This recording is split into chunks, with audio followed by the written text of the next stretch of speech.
Jacob Turner sat alone in his small ranch house outside Mineral Point, Wisconsin, reading the letter for the second time, his calloused fingers tracing the careful handwriting that confessed so much vulnerability he felt his heart crack open.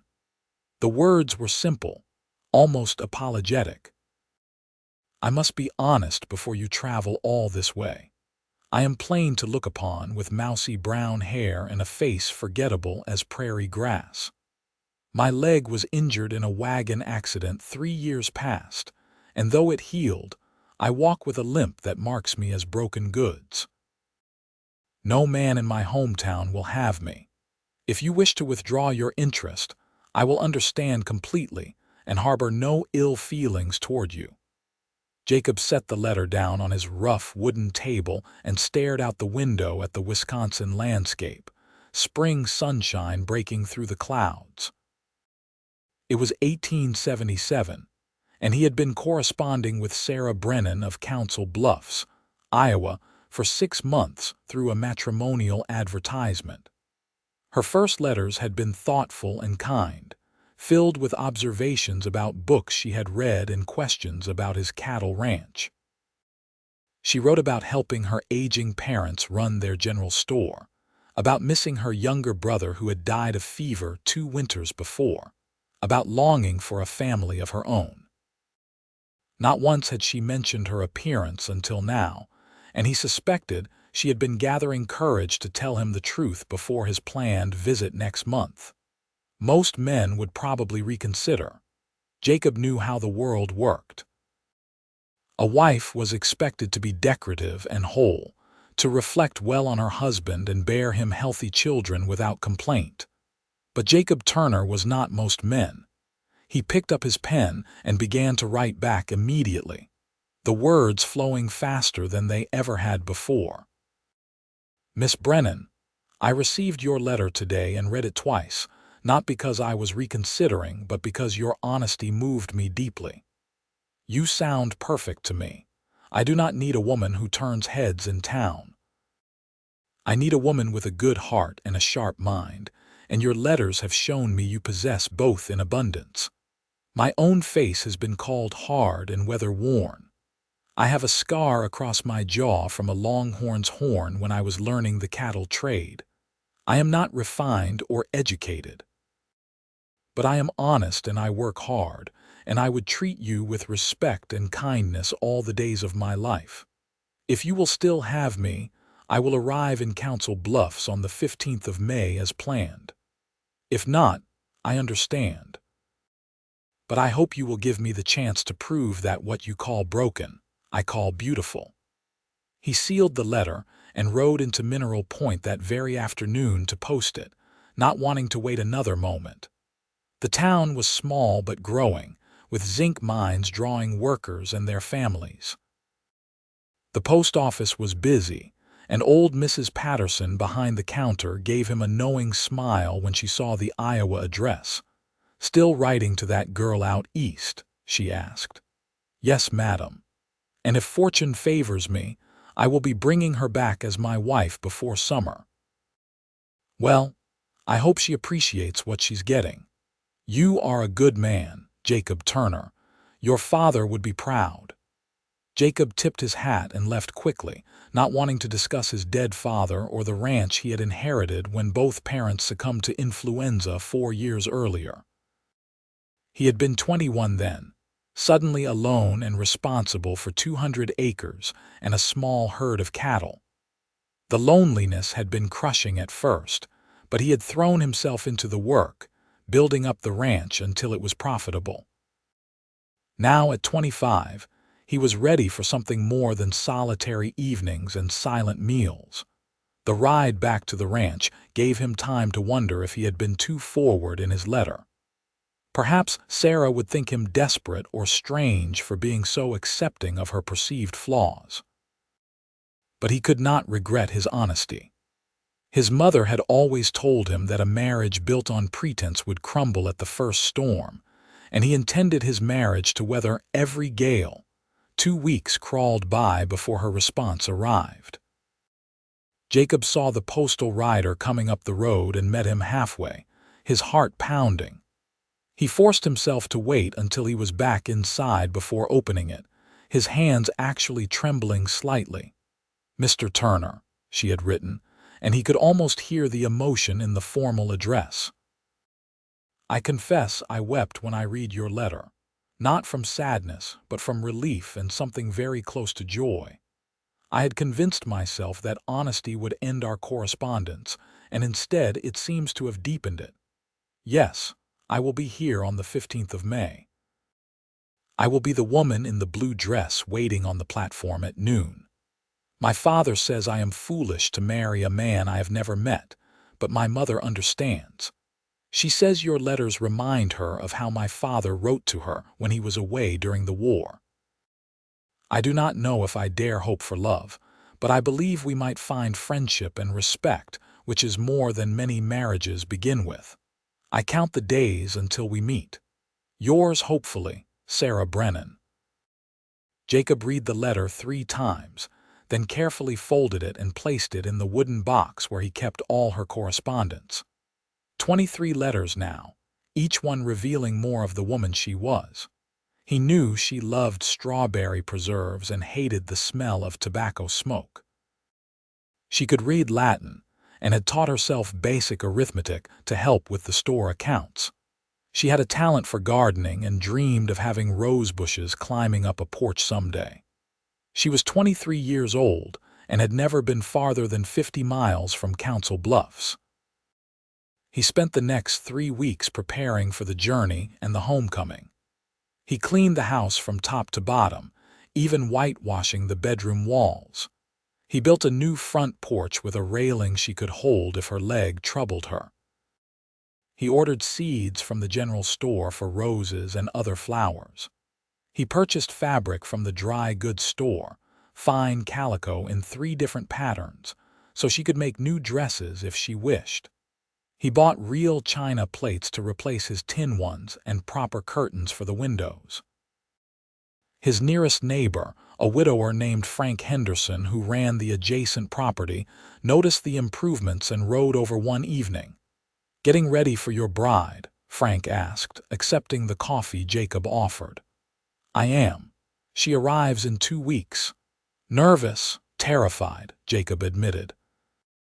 "What if I am not what she expected?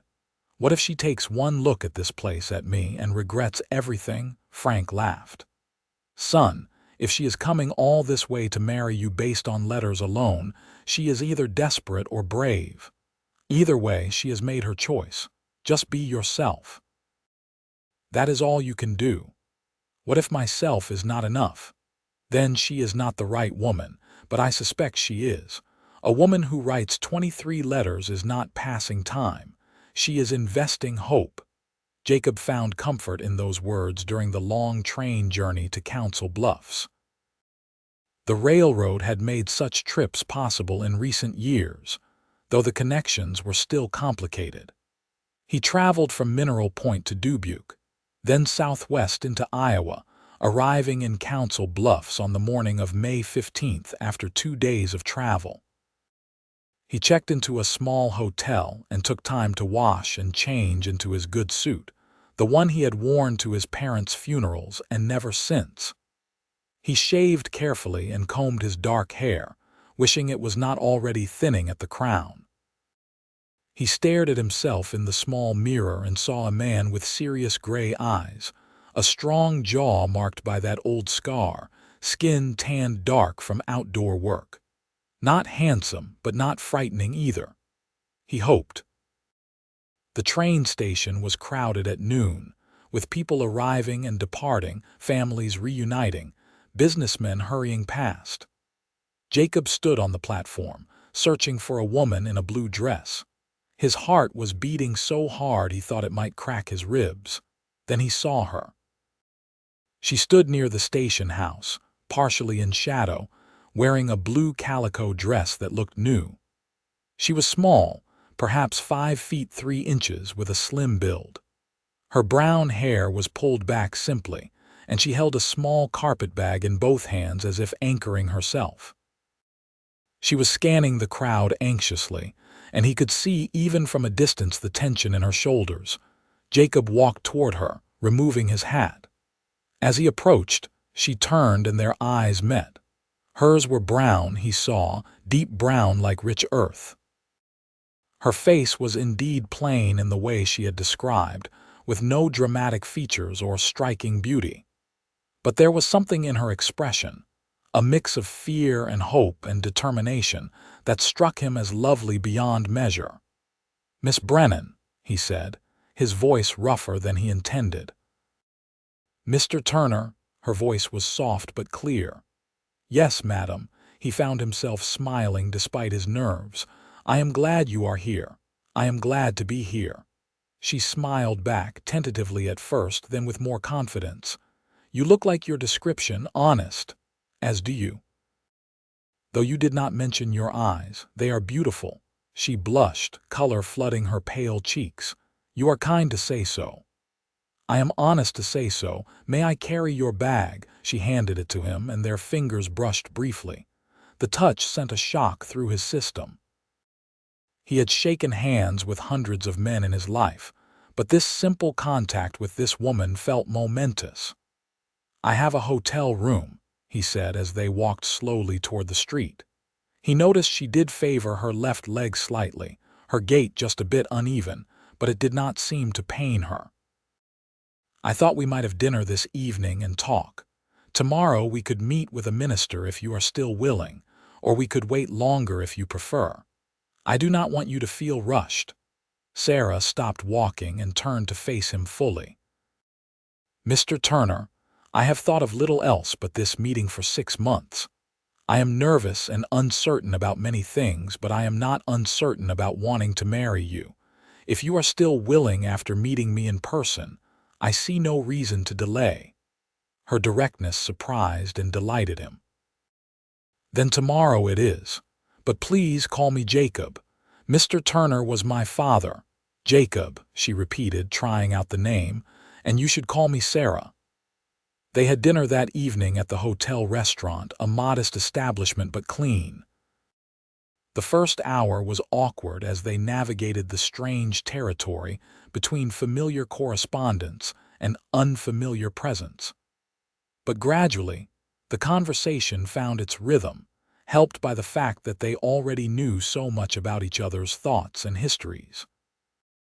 "Your letters made you seem taller," Sarah said at one point, then looked embarrassed. "I do not know why I said that," Jacob laughed. "I am sorry to disappoint. I am only 5 feet 10 inches. That is not disappointment. I think I am relieved. I was imagining someone towering and imposing, and that was intimidating." "There is nothing about me that should intimidate you, Sarah. I promise you that." She studied him across the table, her brown eyes serious. "You really do not mind about my leg?" "I really do not. Does it pain you?" "Sometimes, when the weather changes or I have been standing too long. It was badly broken in 2 places when a wheel came off our wagon and it rolled. The doctor said I was fortunate it healed at all." "Then we are both fortunate," Jacob said firmly.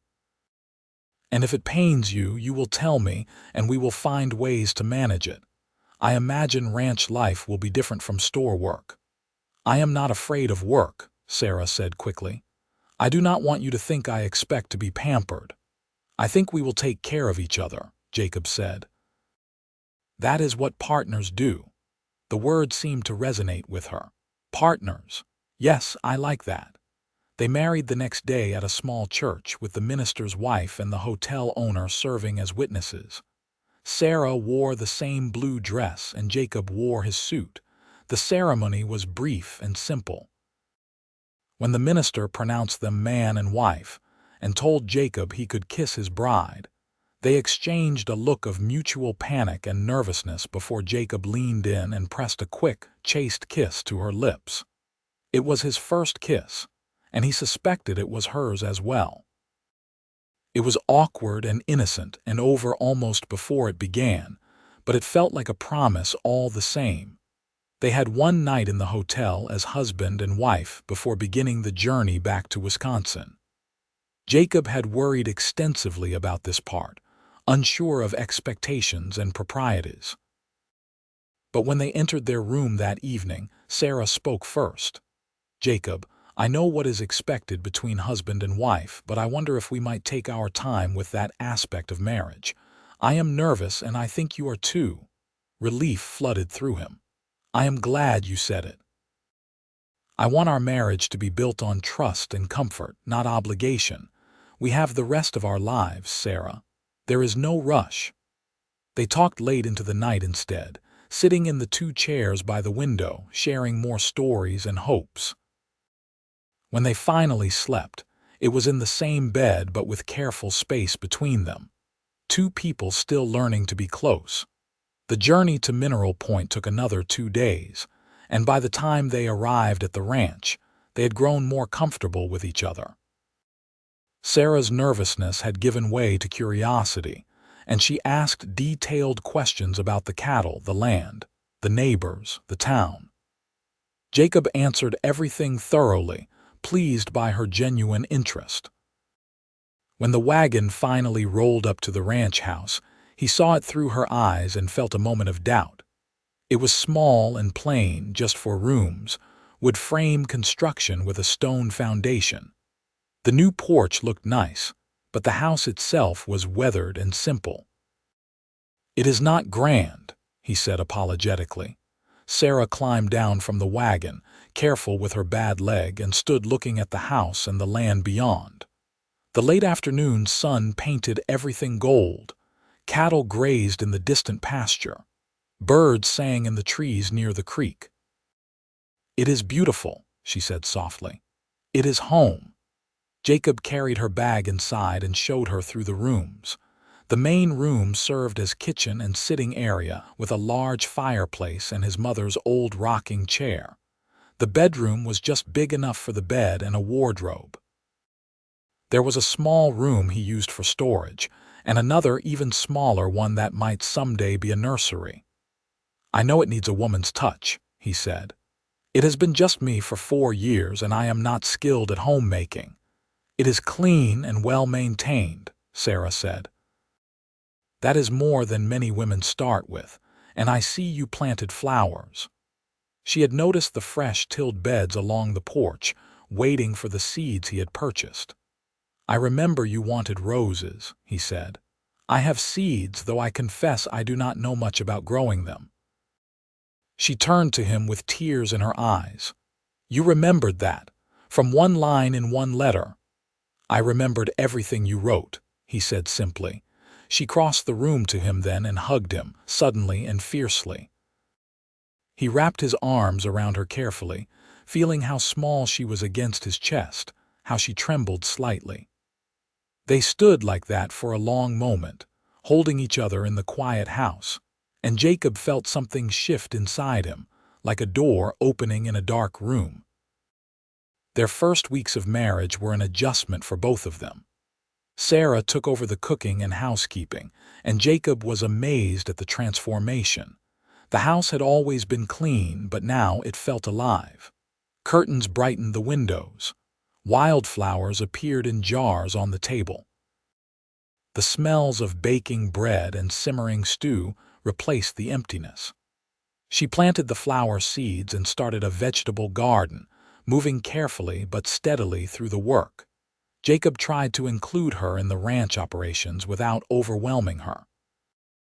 He taught her about the cattle, showed her how to ride the gentle mare he had purchased for her use, took her with him to check fences and water sources. She learned quickly and asked intelligent questions. Her background keeping store accounts proved useful when he showed her the ranch ledgers. "You are more organized than I realized," she said one evening, reviewing his careful records. "These are thorough." "My father taught me that a rancher who does not know his numbers is a rancher headed for ruin," Jacob said. "I may not have much education, but I can track every head of cattle and every dollar." "We are alike in that way," Sarah said. "My father says I have a mind for figures. My brother used to tease me about it." It was the first time she had mentioned her brother without pain shadowing her expression. Jacob took it as a good sign. They fell into comfortable routines. They talked over meals and in the evenings, sharing more about their pasts and their daily observations. They worked side by side on weekend projects. They attended church in Mineral Point on Sundays, where Sarah met the townspeople and charmed them with her quiet friendliness. They were building a partnership, just as Jacob had hoped. But there was also a tension beneath the comfort, unspoken but present. They still had not consummated their marriage. They shared a bed now, but chastely, and while they had progressed to good-night kisses, they had not ventured further. Jacob wanted to, found himself increasingly aware of her physical presence, but he did not want to rush her or make her uncomfortable. It was Sarah who finally addressed it, about 6 weeks into their marriage. They were sitting on the porch in the evening, watching fireflies dance over the pasture. The roses had sprouted and were growing well, tiny green shoots that promised future blooms. "Jacob," she said quietly, "I think I am ready to be your wife in all ways." His heart started pounding. "Are you certain? There is no pressure, Sarah." "I am certain. I trust you. And I want our marriage to be complete." She paused. "I am nervous, but I think that is natural." "I am nervous too," he admitted. "I have never. That is, I do not have experience in this area." She turned to look at him in surprise. "Truly, I assumed most men." "I am not most men," he said, echoing his thoughts from all those weeks ago. "I wanted to wait for my wife." The emotion in her eyes was so intense it took his breath away. "I am glad I married you, Jacob Turner." "I am glad you did too, Sarah Turner." That night, in the privacy of their bedroom, they took the final step in their marriage. It was awkward and tender, nervous and sweet. There was fumbling and uncertainty, but also patience and care. Jacob was as gentle as he knew how to be, attentive to her responses, and Sarah was braver than her fear. When it was over, they lay tangled together in the darkness, and Jacob felt a profound sense of completeness he had not known was possible. "Are you all right?" he whispered. "Yes," she whispered back. "Are you better than all right?" She laughed softly, the sound vibrating against his chest. "We will improve with practice, I think." "I am willing to practice extensively," he said, and she laughed again. They did improve with practice, growing more confident and comfortable with each other's bodies. The physical intimacy deepened the emotional connection between them, until Jacob could hardly remember what his life had been like before Sarah. The loneliness that had defined his existence for 4 years seemed like a distant dream. Summer arrived in full force, bringing long days of work. Jacob hired 2 ranch hands to help with the cattle, young men from town looking for work. Sarah managed the household and continued expanding her garden, which grew lush and productive. She made preserves and pickles, stocked the root cellar, prepared for winter even as summer blazed. They sold beef in town and to the mining companies, and the ranch's profits grew. In late August, Sarah missed her monthly courses. She did not say anything to Jacob at first, not wanting to raise hopes prematurely, but he noticed she was tired and occasionally queasy in the mornings. When she finally told him she thought she might be expecting, he lifted her off her feet and spun her in a circle, then immediately set her down and apologized, worried he had been too rough. "I am not made of glass, Jacob," she said, laughing. "But yes, I believe we are going to have a child." "Are you happy about it?" he asked, suddenly uncertain. "Very happy. Are you?" "I am terrified and thrilled in equal measure," he said honestly. "I want to be a good father, but I worry I will not know how." "We will learn together," she said, "just as we have learned everything else." The pregnancy progressed well through fall and into winter. Sarah remained active longer than Jacob thought wise, but she insisted on continuing her routines until her growing belly made certain tasks impossible. He took over the heavy work gladly, while she focused on sewing tiny clothes and preparing the small room as a nursery. They grew even closer during this time, bound by anticipation and shared purpose. Jacob found himself constantly amazed by Sarah, by her strength and her humor and her love. She was nothing like the plain and broken woman she had described in that letter. She was beautiful in ways he had not known to look for before, in capability and kindness and courage. Winter was harsh that year, with heavy snows that isolated the ranch for days at a time. Jacob worried about Sarah being so far from a doctor, but she remained calm. His neighbor Frank rode over during a break in the weather to check on them and brought his sister, who had been a midwife for 30 years. "Just wanted to make sure you two had help when the time comes," Frank said. "Martha here delivered 4 of my children before my wife passed. She knows her business." Martha examined Sarah and pronounced her healthy and progressing normally. "Should be a spring baby," she said. "I will come stay here when the time is near if you want." "We would be grateful," Jacob said fervently. Sarah went into labor on a mild day in late March, when the snow was melting and crocuses were pushing up through the soggy ground. Martha had moved into the spare room a week earlier, and she took charge immediately when the contractions began. Jacob was relegated to pacing in the main room, listening to the sounds from the bedroom and feeling completely helpless. Frank arrived mid-afternoon, summoned somehow by Martha's foresight. "Thought you might need company," the older man said. "Labor is harder on the fathers than the mothers sometimes, at least to watch." "Is it always this long?" Jacob asked desperately. It had been 6 hours. "Sometimes longer," Frank said. "Women are tougher than we give them credit for." It was evening before Martha finally emerged and told Jacob he could come in. He rushed to the bedroom and found Sarah propped up against pillows, exhausted and sweaty and radiant, holding a tiny bundle wrapped in blankets. "A son," she said softly. "We have a son, Jacob." He approached the bed slowly, hardly daring to breathe. She pulled back the blanket to reveal a tiny red face, eyes squeezed shut, perfect miniature features. Jacob felt something crack open inside his chest, a feeling so overwhelming he thought he might collapse from the weight of it. "He is beautiful," Jacob whispered. "You are beautiful. Thank you, Sarah." "We should name him," she said. "What was your father's name, James?" "But Sarah, we do not have to. James Turner," she said. "It is a good name."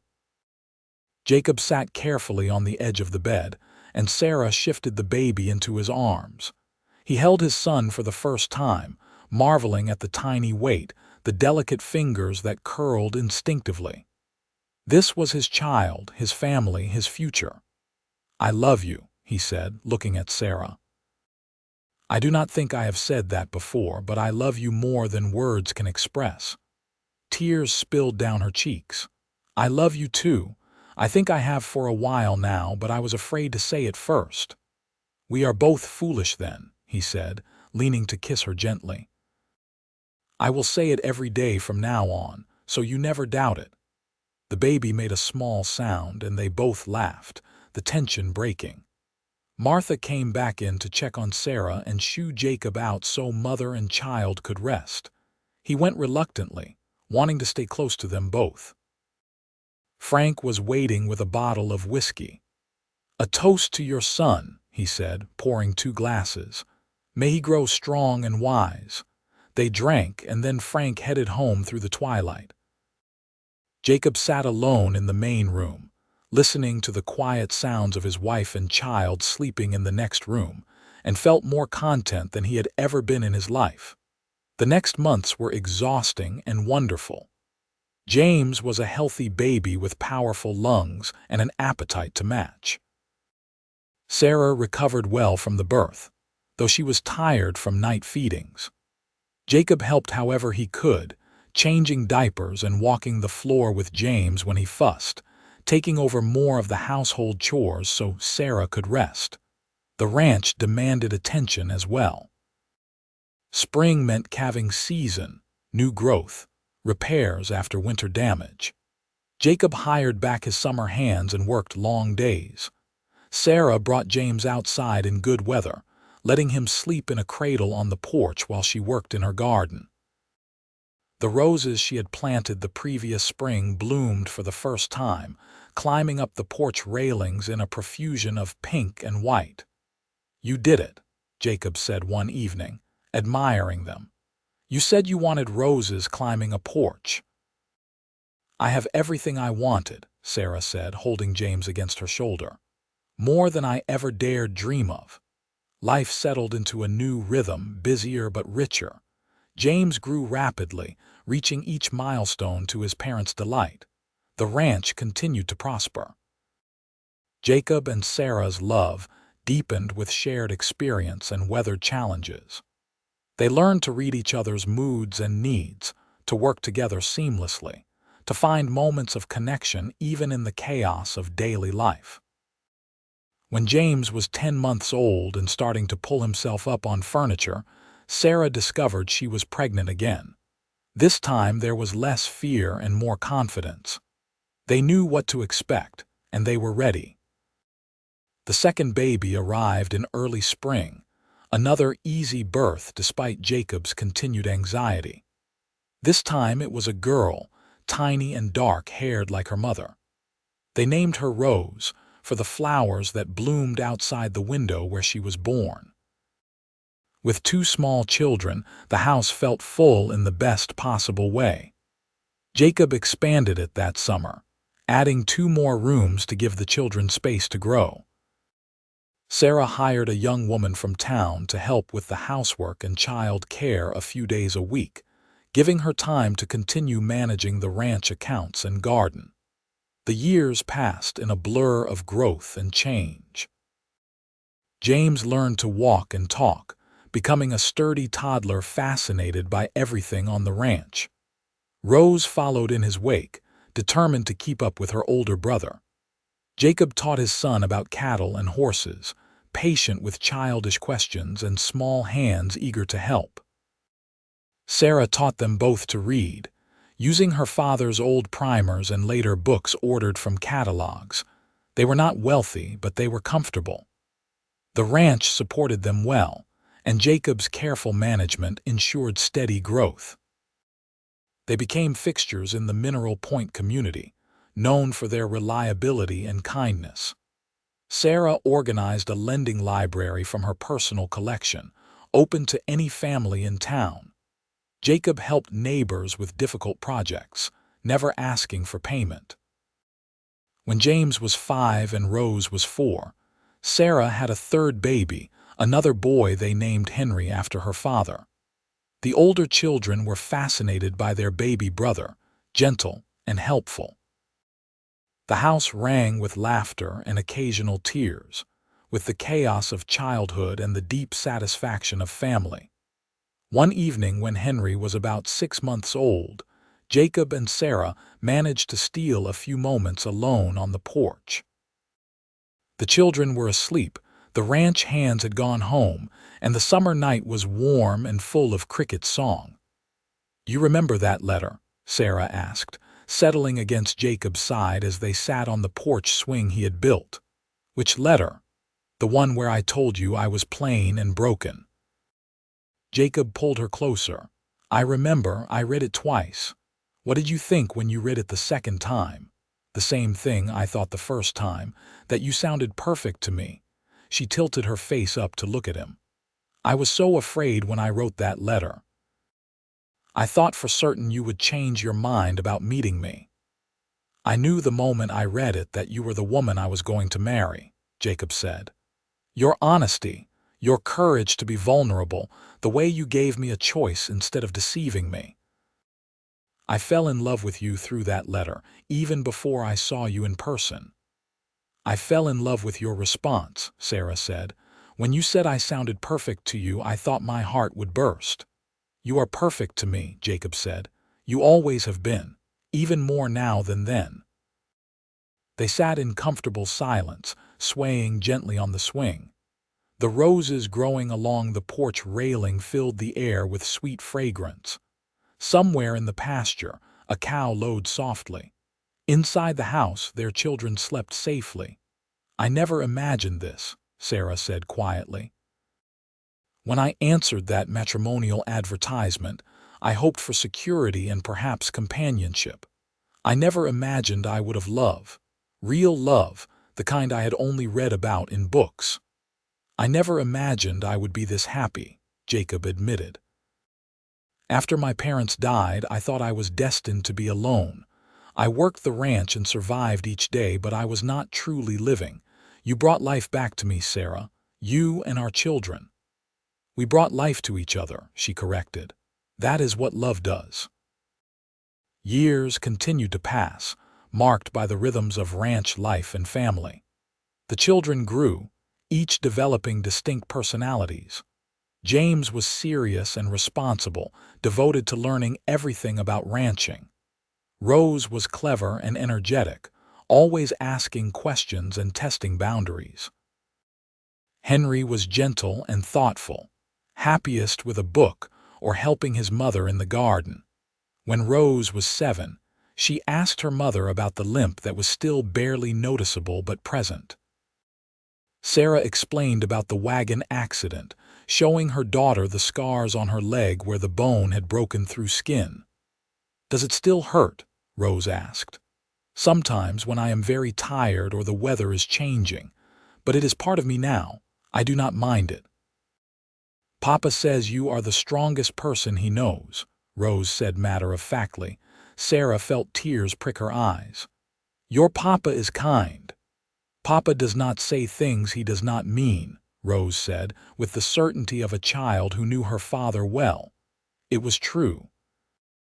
Jacob was unfailingly honest, a trait all 3 children had learned to count on.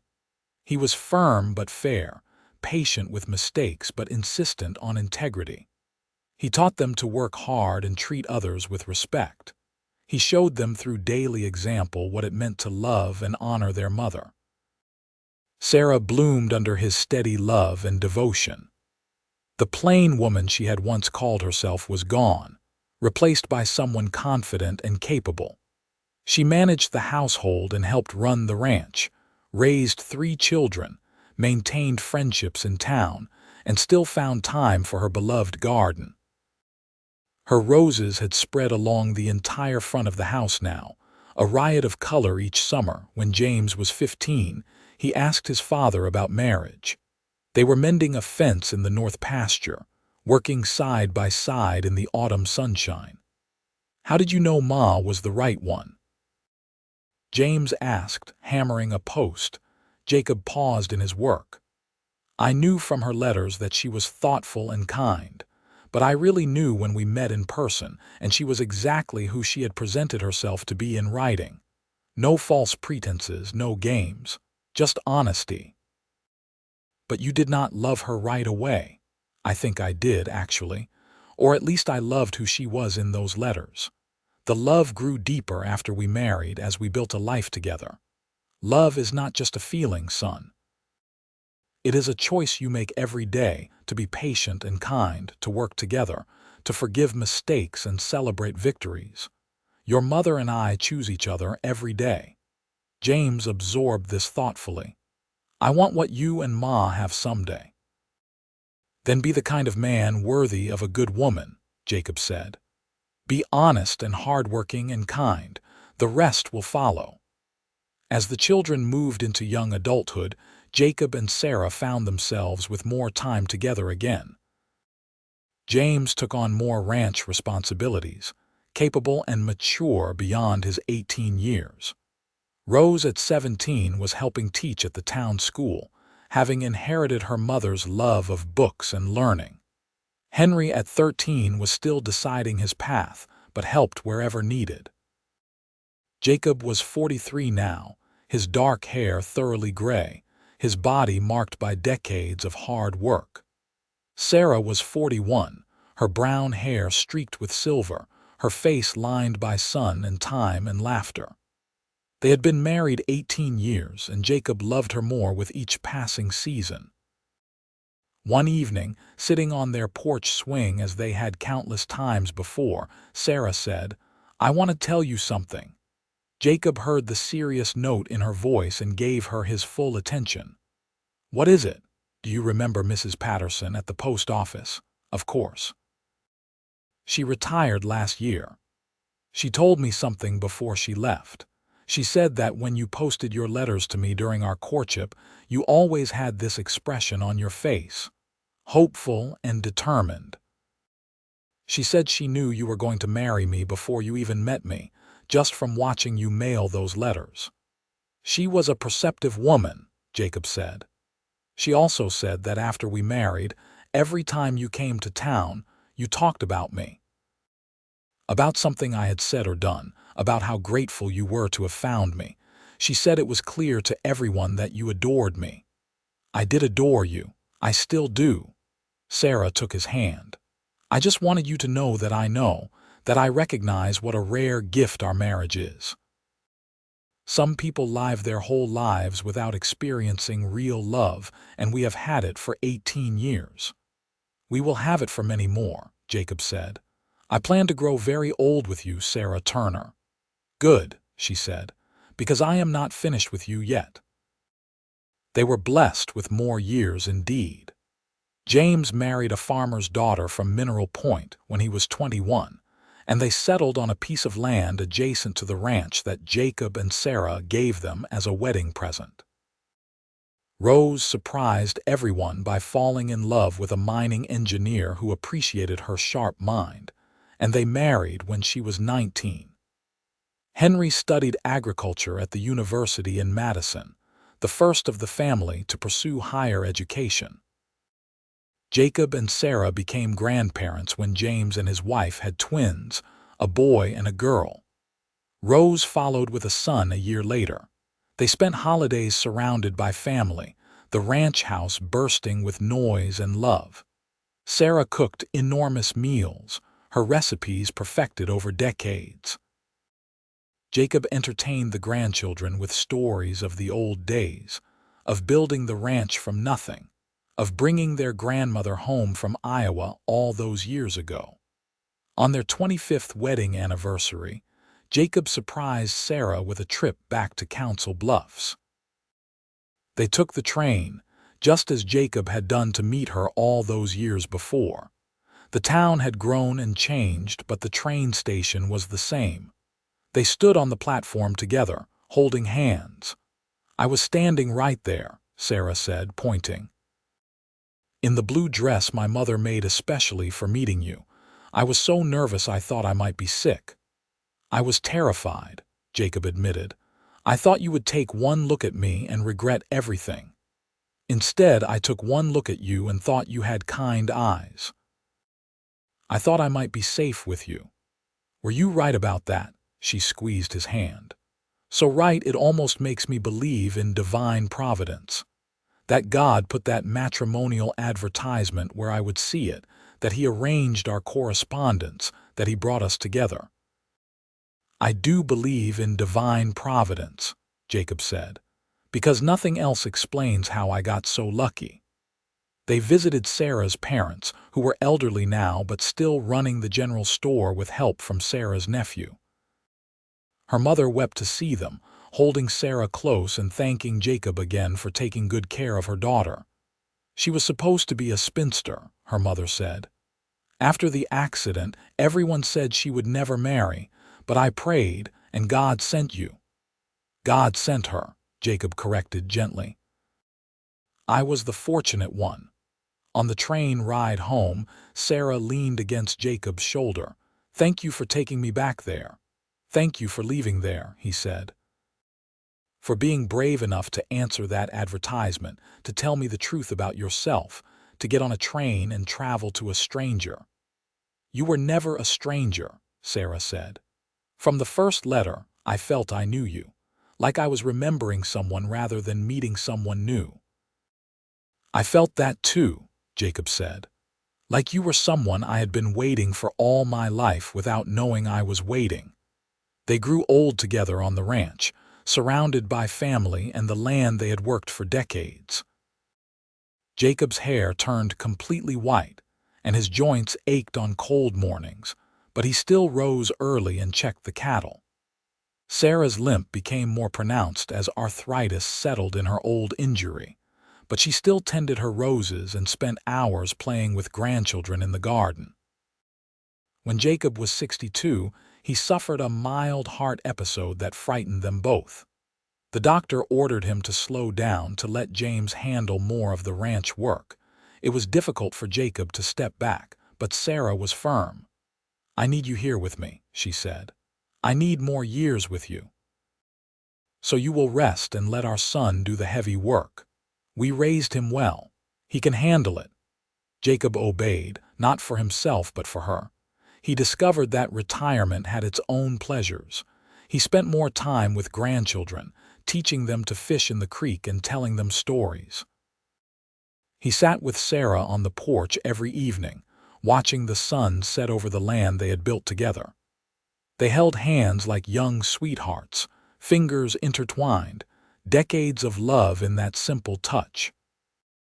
On a mild spring evening when they were both in their 70s, they sat on the porch swing as the roses bloomed around them. They had been married nearly 50 years. Inside, 3 generations of family were gathered for Sunday dinner, the house full of voices and laughter. "Do you ever think about that letter?" Jacob asked. "Which one?" Sarah asked, though she knew. "The one where you said you were plain and broken." "Sometimes," she admitted. "Usually when I am looking at all of this and marveling at how my life turned out." "You were never plain," Jacob said. "And you were never broken. You were perfect exactly as you were." "I was scared and scarred," Sarah corrected. "But you saw past that to who I could become with someone who loved me." "No," Jacob said firmly. "I saw exactly who you already were. You did not become someone different, Sarah. You just became more fully yourself because you felt safe enough to do so." She leaned her head on his shoulder, the movement as natural as breathing after all these years. "We did well, did we not? With our life." "We did better than well," Jacob said. "We built something beautiful. This ranch, our children, our love, all of it is beautiful." "I am glad I answered that advertisement," Sarah said softly. "I am glad you told me the truth in that letter," Jacob replied, "because it let me tell you the truth in return, that you sounded perfect to me." "And now," she asked, "after 50 years, do I still sound perfect to you?" Jacob lifted their joined hands and kissed her knuckles, gnarled now with age. "You are even more perfect now than you were then. Every year I have known you has only deepened my love and respect. You are the best decision I ever made, Sarah Turner." Inside, someone called them to dinner. Grandchildren's voices rose in excitement. The sounds of their family, their legacy, filled the air. Jacob and Sarah stood slowly, helping each other up with the care of long practice. They walked into the house hand in hand, into the warmth and noise and love they had created together. The house that had once been cold and empty now overflowed with life, all because a cowboy had read a letter twice and seen not brokenness but beauty, not plainness but perfection. Their love story had begun with words on paper, with honesty and hope. It had grown through patience and partnership, through shared work and shared dreams. It had weathered every storm and celebrated every joy. And it would continue until their final days, a testament to the power of seeing truly and loving wholly. That night, after the family had gone home and the house was quiet again, Jacob and Sarah lay in bed together as they had for nearly 50 years. The moonlight came through the window, illuminating the roses climbing the trellis outside. Sarah's head rested on Jacob's shoulder, her hand over his heart.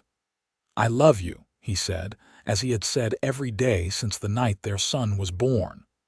"I love you too," she replied, as she always did. They fell asleep like that, 2 people who had taken a chance on love and won everything worth having.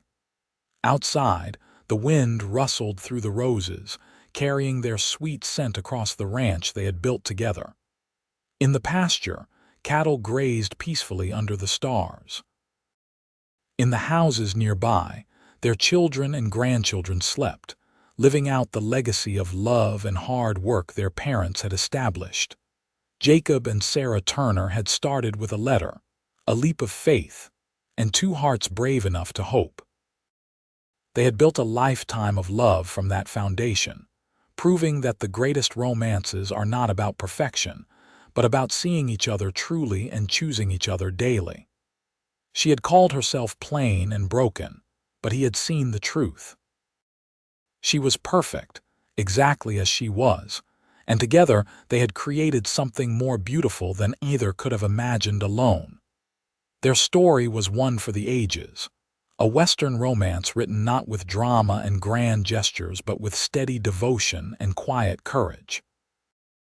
It was a story of partnership and respect, of building something lasting from honesty and hope. It was proof that love does not require perfection, only two people willing to see the best in each other and work toward a shared future. And in the end, that was the greatest love story of all.